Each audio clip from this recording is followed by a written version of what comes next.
And now let's turn our attention to Mali. This is a landlocked country in West Africa. It is home to about 24 million people and it is currently ruled by a military junta.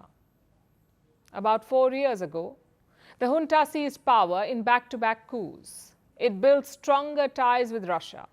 That's when the Wagner Group came to Mali. This is a Russian mercenary group. It has been operating in Mali, promising to counter terror threats. But recently, violence has soared in the country. Terror attacks have rocked the nation. So now, the Wagner Group is leaving Mali. What does this mean for the country?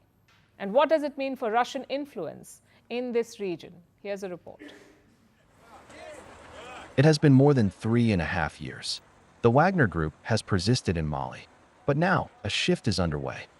The Russian mercenary group is withdrawing from the landlocked West African country, saying that they have, quote-unquote, fought terrorism side by side with the people of Mali, killing thousands of militants and their commanders who terrorized civilians for years.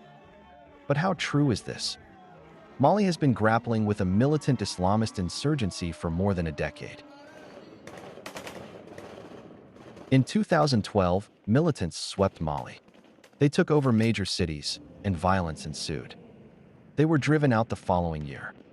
This happened with the support of the French military. So troops of the former colonial power stayed back in the country, mainly to fight the advance of terrorists in Mali. But peace was temporary. In 2020, military junta seized power in back-to-back coups. It promised to restore stability. Instead, it broke Mali's ties with France. It expelled French troops and made a pivot to Russia. In December 2021, the junta began relying on Russian mercenaries to counter terror threats.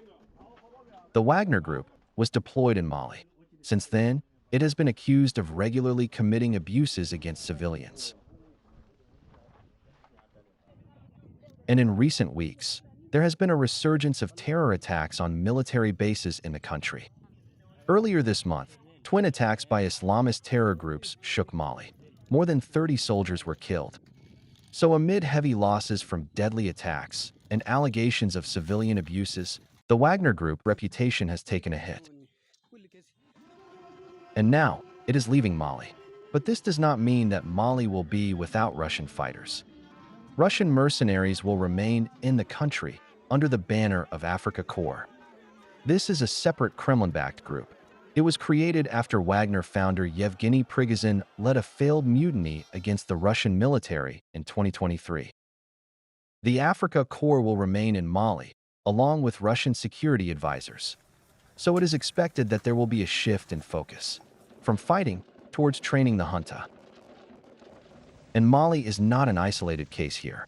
Over the past few years, Russia's presence and influence has grown steadily in the wider Sahel region, which incidentally accounts for more than half of all deaths worldwide from terrorism. Militants have heightened attacks in the region for months now, especially in Mali, Burkina Faso, and Niger. Since the beginning of May, more than 400 soldiers have been killed by militants.